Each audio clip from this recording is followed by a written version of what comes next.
The summer of 2019 was supposed to be my reset. I had just graduated college and landed a job as a night security guard at a lakeside resort in northern Michigan. The pay wasn't great, but the location was perfect. Crystal clear water, dense forests, and cabins scattered along the shoreline. Most importantly, it was quiet. After 4 years of cramped dorm rooms and constant noise, I craved the solitude. The resort catered to families during peak season, but in early June, we only had a handful of guests.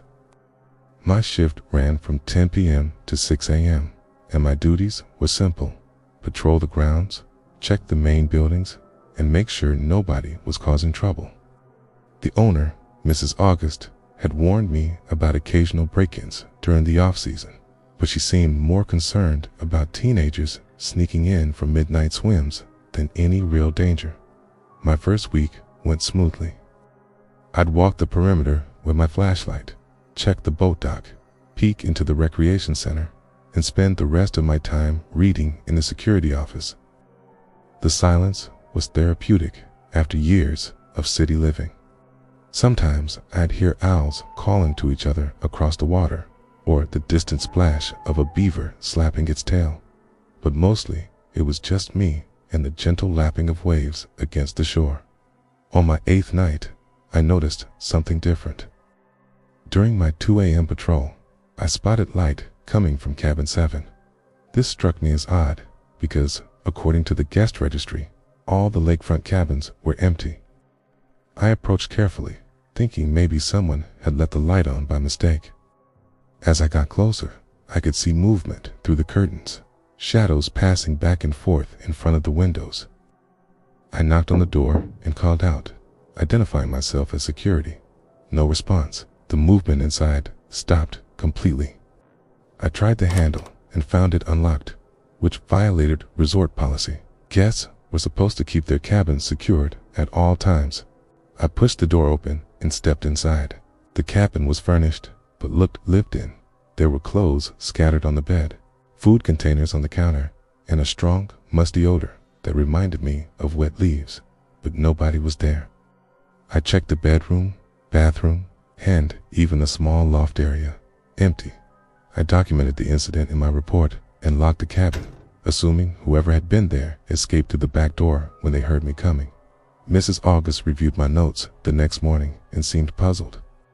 She confirmed that cabin 7 was unoccupied and hadn't been rented in over a month. 3 nights later, it happened again. Same cabin, same flickering lights, same shadows moving behind the curtains. This time, I didn't announce myself. I circled around to the back of the cabin and positioned myself where I could see both the front and rear exits. Then I waited. After about 20 minutes, the front door opened.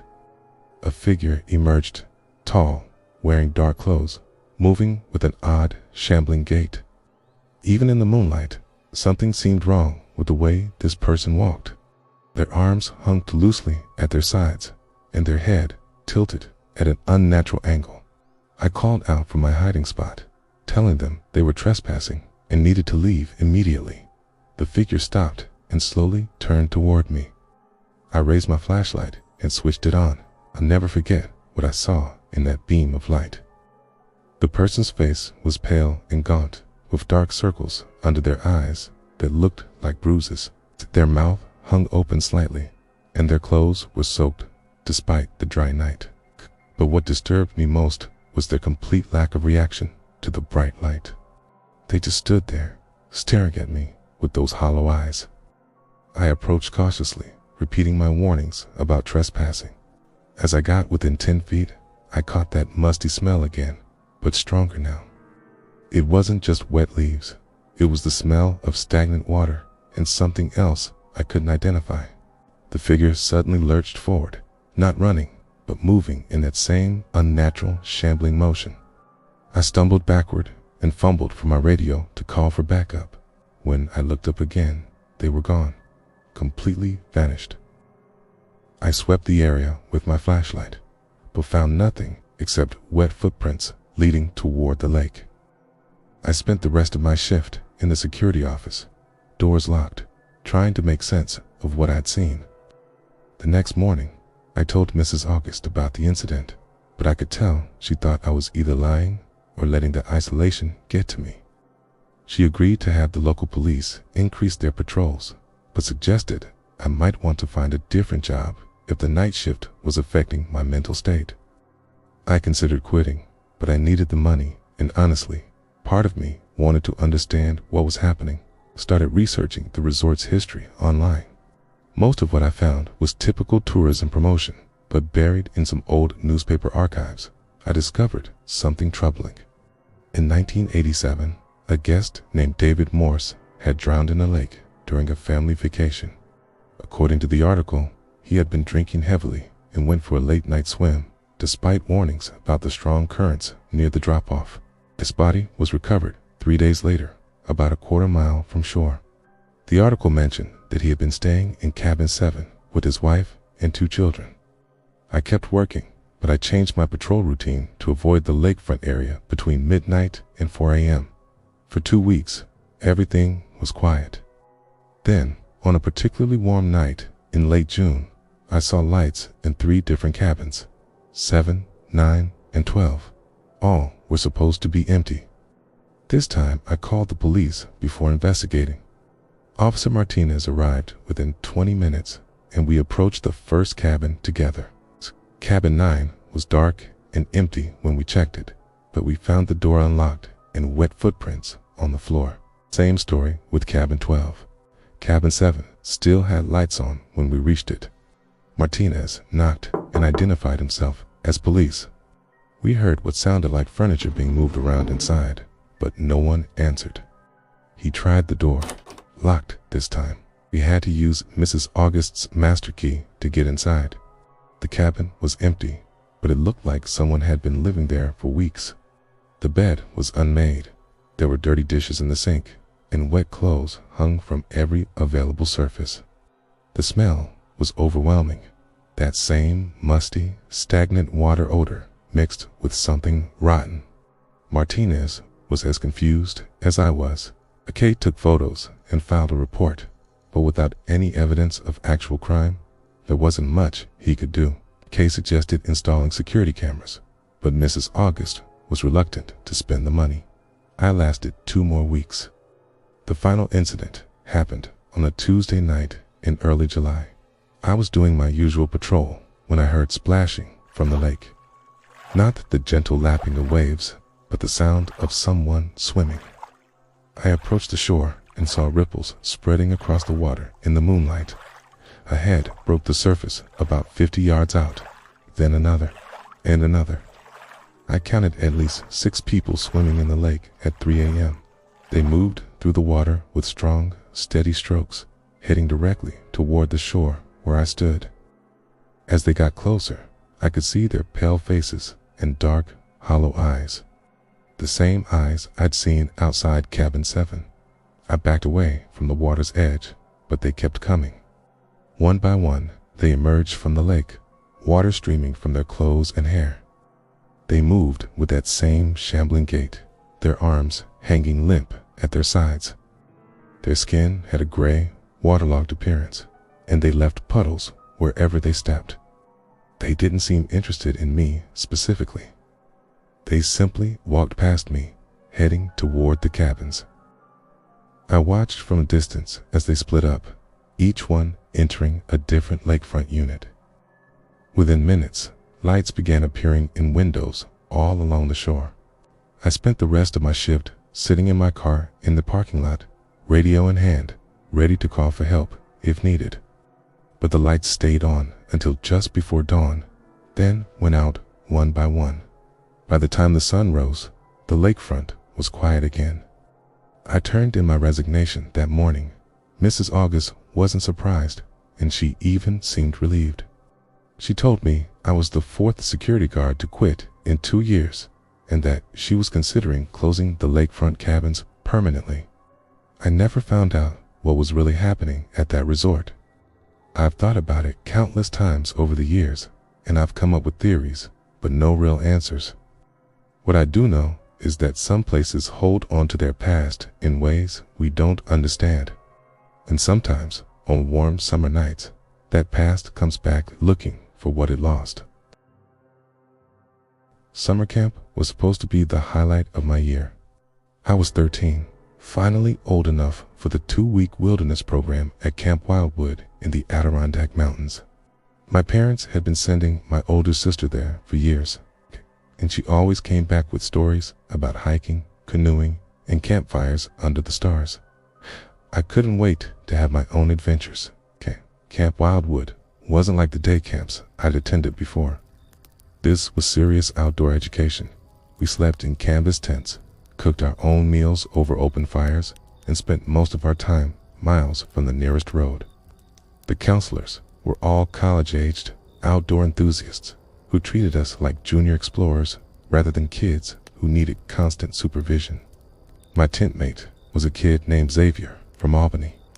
He was quiet and bookish, not exactly the outdoor type, but he was eager to prove himself. We got along well, partly because we were both a little intimidated by some of the more experienced campers who'd been coming to Wildwood for years. Our group consisted of 8 boys and 2 counselors: Jake, who was studying forestry at SUNY, and Tommy, a local guy who'd grown up in the area and knew every trail and swimming hole for miles around. The plan was to spend our first week at the base camp learning basic skills, then head out for a 5-day backcountry expedition during our second week. The first week went perfectly. We learned to tie knots, identify edible plants, start fires without matches, and navigate using a compass. I was actually getting pretty good at it, and for the first time in my life, I felt like I might be developing some real outdoor skills. Xavier struggled more than I did, but he was determined to keep up. On Sunday, we loaded our backpacks for the expedition. The plan was to hike north into the wilderness area, set up camp at a lake about 8 miles from base camp, then spend the next few days exploring the surrounding area before hiking back. Tommy had made this trip dozens of times and knew exactly where to find the best swimming spots and scenic overlooks. The hike in was challenging but manageable. The trail was well marked and the weather was perfect, sunny and warm with a light breeze. We reached the lake by mid-afternoon and set up our tents on a small clearing about 100 yards from the water. The lake was pristine, surrounded by thick forest with mountains visible in the distance. It felt like we were in the middle of nowhere, which was exactly what we'd hoped for. That first night, we built a fire and told stories while roasting marshmallows. Tommy entertained us with local legends about hermits and lost hikers, the kind of mildly scary tales that are perfect for a campfire setting. Jake taught us some astronomy, pointing out constellations and planets through the clear mountain air. I fell asleep in my sleeping bag, feeling like this was going to be the best week of my life. I woke up around 3 a.m., needing to use the bathroom. We'd been instructed to relieve ourselves well away from camp and the water source, so I grabbed my flashlight and headed into the woods. I was careful to stay within sight of our campfire's dying embers so I wouldn't get lost. As I was walking back to my tent, I heard something that made me stop. It sounded like voices, not from our camp, but from somewhere across the lake. I listened carefully and could make out what seemed like a conversation, though I couldn't understand the words. The voices were faint, as if they were coming from a great distance. I looked across the water, but couldn't see any lights or signs of another campsite. Sound travels strangely over water, especially at night, so I figured it was probably just other campers much farther away than they sounded. I went back to my tent and tried to go back to sleep. The next morning, I mentioned the voices to Tommy during breakfast. He nodded and said it was probably a group camping on the far side of the lake. The area was popular with backpackers, and we weren't the only ones exploring the region. He pointed to a spot across the water where he thought they might be camped, though it was too far away to see clearly. We spent the day hiking to a waterfall about 2 miles from our campsite. The trail was steep and rocky, but the destination was worth it. A 60-foot cascade falling into a deep pool perfect for swimming. We spent hours jumping off rocks and exploring the area around the falls. By the time we hiked back to camp, we were exhausted but happy. That night, I heard the voices again. This time, Xavier heard them too. We listened together from inside our tent, trying to figure out what was being said. The conversation seemed to go on for hours, sometimes getting louder, sometimes fading to almost nothing. Occasionally, we'd hear what sounded like laughter, but it had an odd quality that made me uncomfortable. In the morning, Tommy decided to investigate. He borrowed Jake's binoculars and spent several minutes scanning the far shore of the lake. He couldn't see any sign of campers. No tents, no cleared areas, no smoke from fires. He seemed puzzled, but not concerned, suggested that sound might be carrying from much farther away than we thought, possibly from the main hiking trail that ran along a ridge several miles to the north. We spent our third day exploring a different trail that led to a series of beaver ponds. The hike was easier than the waterfall trip, winding through meadows and old-growth forest. We saw deer, heard loons calling from hidden lakes, and found wild blueberries growing along the trail. It was exactly the kind of wilderness experience I've been hoping for. But that night, the voices were closer and clearer than before. They seemed to be coming from the water itself, as if people were swimming or wading just offshore. Xavier and I unzipped our tent flap and peered out toward the lake. The moon was nearly full, casting enough light to see the water's surface clearly. There was no one there. We woke up Jake and Tommy and told them what we were hearing. They listened for several minutes, but heard nothing. Jake suggested we might be hearing echoes of our own voices from earlier in the evening, or possibly nocturnal animals making sounds we weren't familiar with. Tommy seemed less convinced. He kept staring at the lake with a thoughtful expression. The fourth night was when things got really strange. The voices started earlier, just after sunset, and they were definitely coming from the water. This time, everyone in camp could hear them clearly. They sounded like a group of people having a normal conversation, discussing plans, sharing stories, even arguing occasionally. We realized we couldn't understand any of the words, even though they sounded like English. Jake decided to investigate. He grabbed a flashlight and walked down to the water's edge, calling out to whoever might be there. The voices stopped immediately. He waited for several minutes, then called out again, identifying himself and asking if anyone needed help. Silence. He walked along the shoreline, sweeping the area with his flashlight beam, but found nothing. As soon as he returned to camp, the voices started again. They seemed to be coming from different locations now, sometimes from the center of the lake, sometimes from along the far shore, sometimes from areas much closer to our campsite. It was as if the speakers were moving around, but we never saw any boats or swimmers. None of us slept well that night. The voices continued until just before dawn, sometimes fading to whispers, sometimes rising to what sounded like heated arguments. At one point, I could have sworn I heard someone calling my name, but when I listened more carefully, I realized it might have been the wind or my imagination.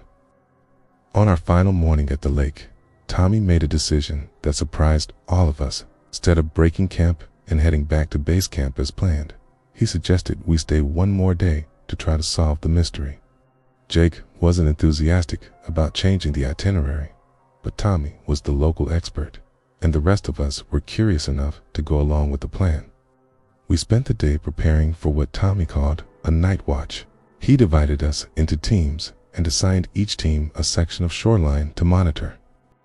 We were to stay awake in shifts, watching for any signs of activity on or near the water.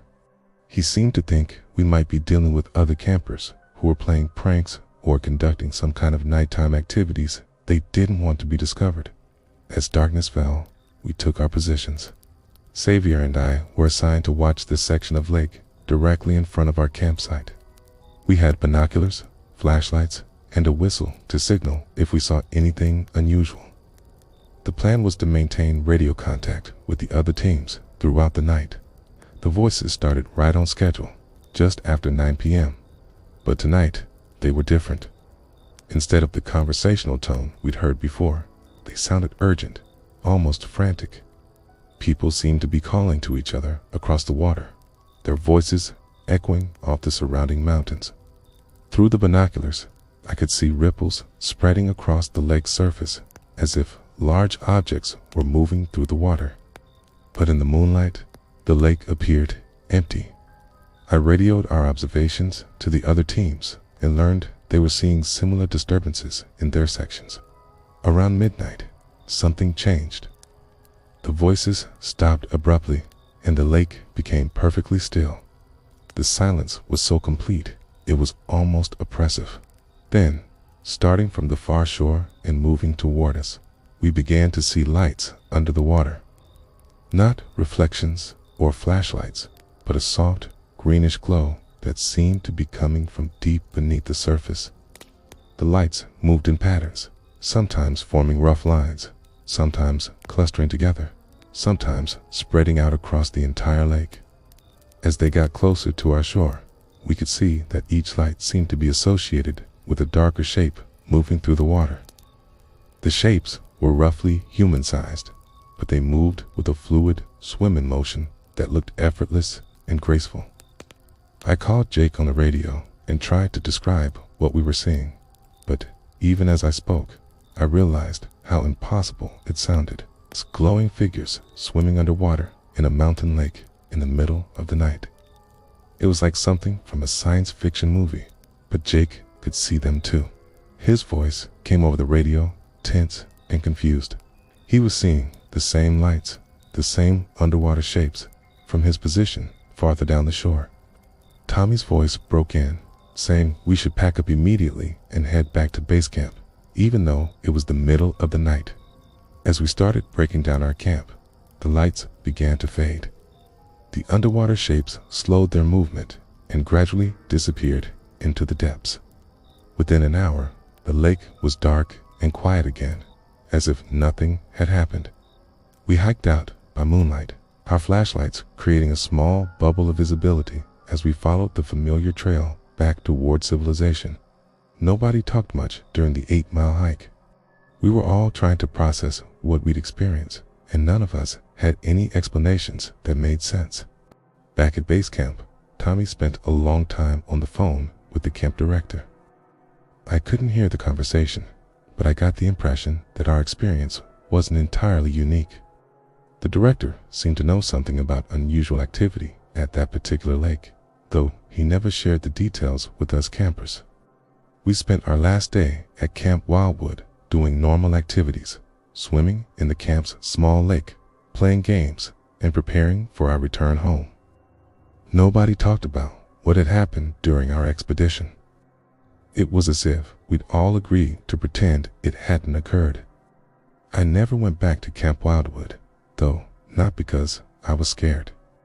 My family moved to a different state the following year, and I ended up at different camps. But I've always wondered about that lake and those lights. I've tried researching the area online, looking for similar reports or historical incidents, but I've never found anything definitive.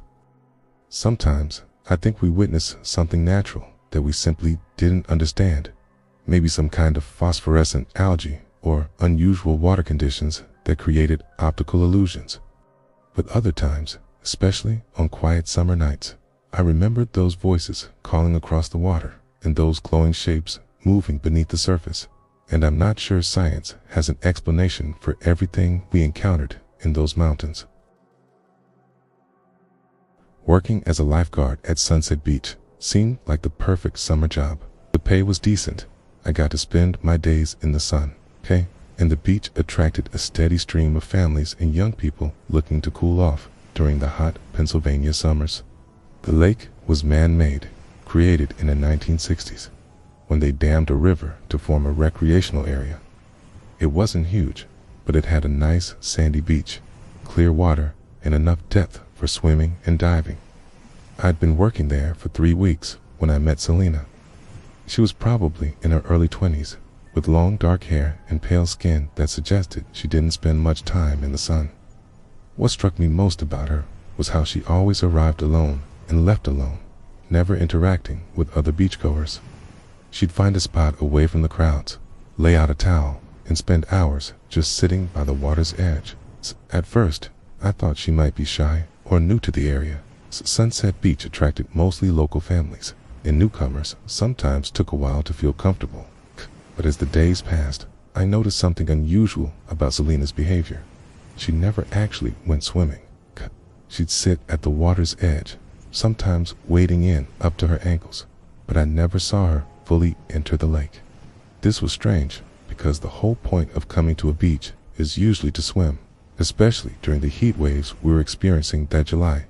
Temperatures were reaching the mid-90s most days, and the lake water was perfect for cooling off. Yet Selena seemed content just to sit and stare at the water for hours at a time.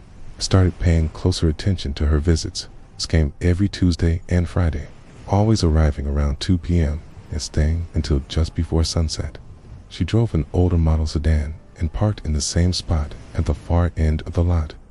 She never brought much with her, just a small bag, a towel, and occasionally a book that she never seemed to read. After about a week of observing this pattern, I decided to approach her. It was a slow Tuesday afternoon, and there were only a few other people at the beach. I waited until I was due for a break, then walked over to where she was sitting. I introduced myself and asked if she was enjoying her visit to the beach. She looked up at me with these incredibly sad eyes and smiled, but it was the kind of smile that doesn't reach your face. She said she loved coming here, that it was peaceful and helped her think. When I asked if she was from the area, she said she'd grown up nearby, but had been away for a while. We talked for a few minutes about general things: the weather, how crowded the beach got on weekends, whether she tried any of the hiking trails in the area. She was polite, but distant, as if she was carrying some heavy burden that made casual conversation difficult. I got the impression that she was dealing with something serious, maybe a recent loss or major life change. Before I went back to my lifeguard chair, I mentioned that I'd noticed she never went swimming and asked if there was a problem with the water quality, or if she had concerns about safety. She looked at me for a long moment, then said something that gave me chills. "I'm not ready to go back in yet."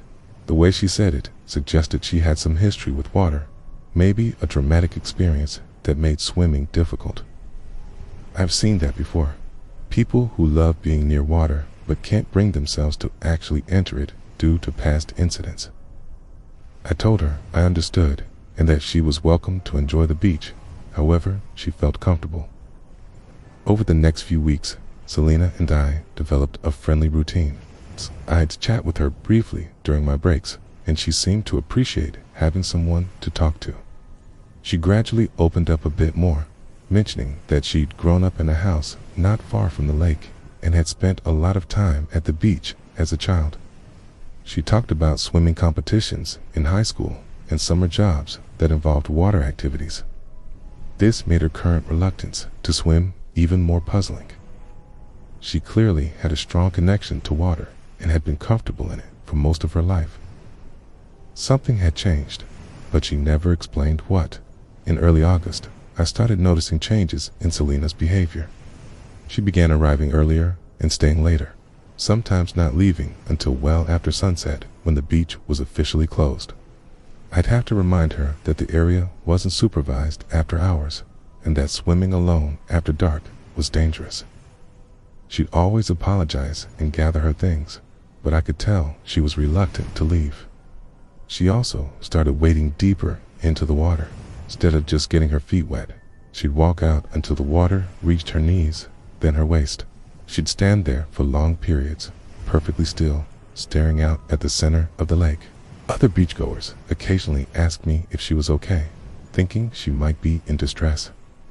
One evening in my darkest, I was preparing to close the beach when I realized Selena was still there. The sun had set about an hour earlier, and the last of the day visitors had packed up and left. I walked down to the water's edge, where she was standing, waist deep in the lake. I called out to her, explaining that the beach was closed and that she needed to come out of the water. She turned to look at me, but didn't move. In the dim light, her face looked different somehow, more peaceful than I'd ever seen it, but also more distant.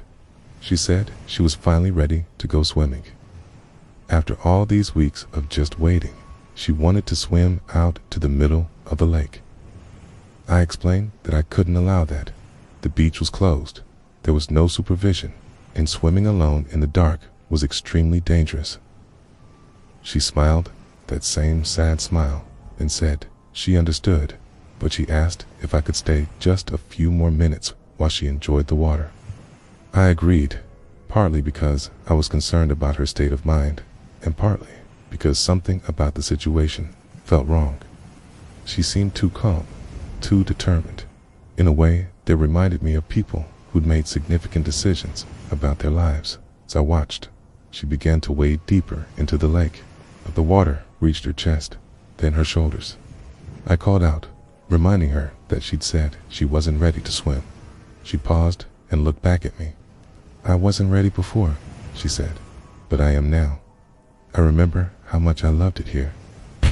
She started swimming with smooth, confident strokes, heading toward the center of the lake. I grabbed the rescue buoy and went in after her, but she was a much stronger swimmer than I was. By the time I reached deeper water, she was already far ahead of me. I called out for her to return to shore, but she kept swimming.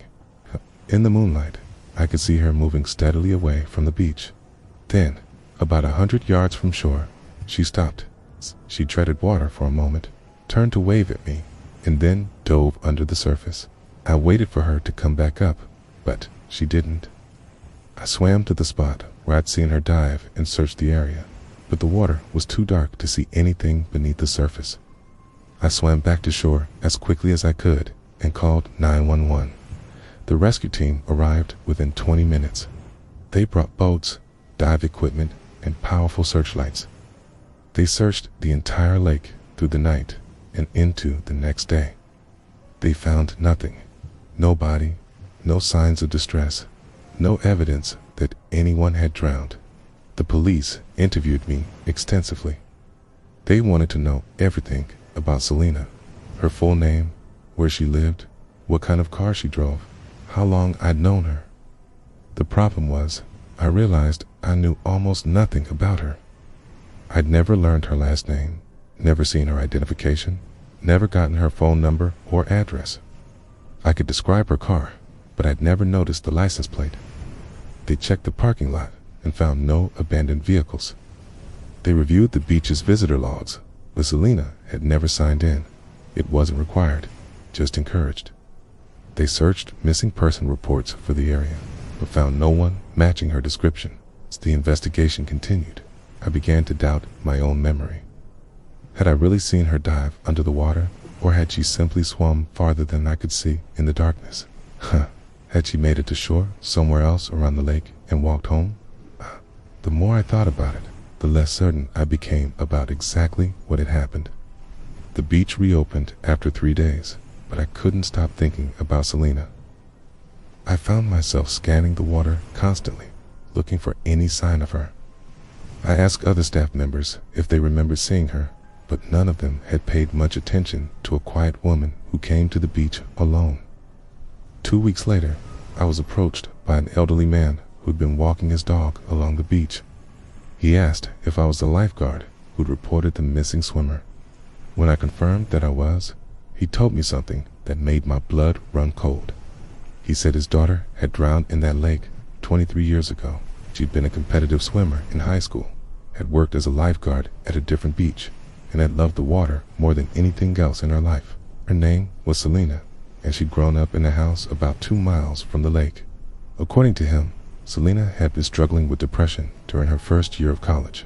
She'd come home for summer break and seemed to be doing better, spending time at the beach and talking about getting back into competitive swimming.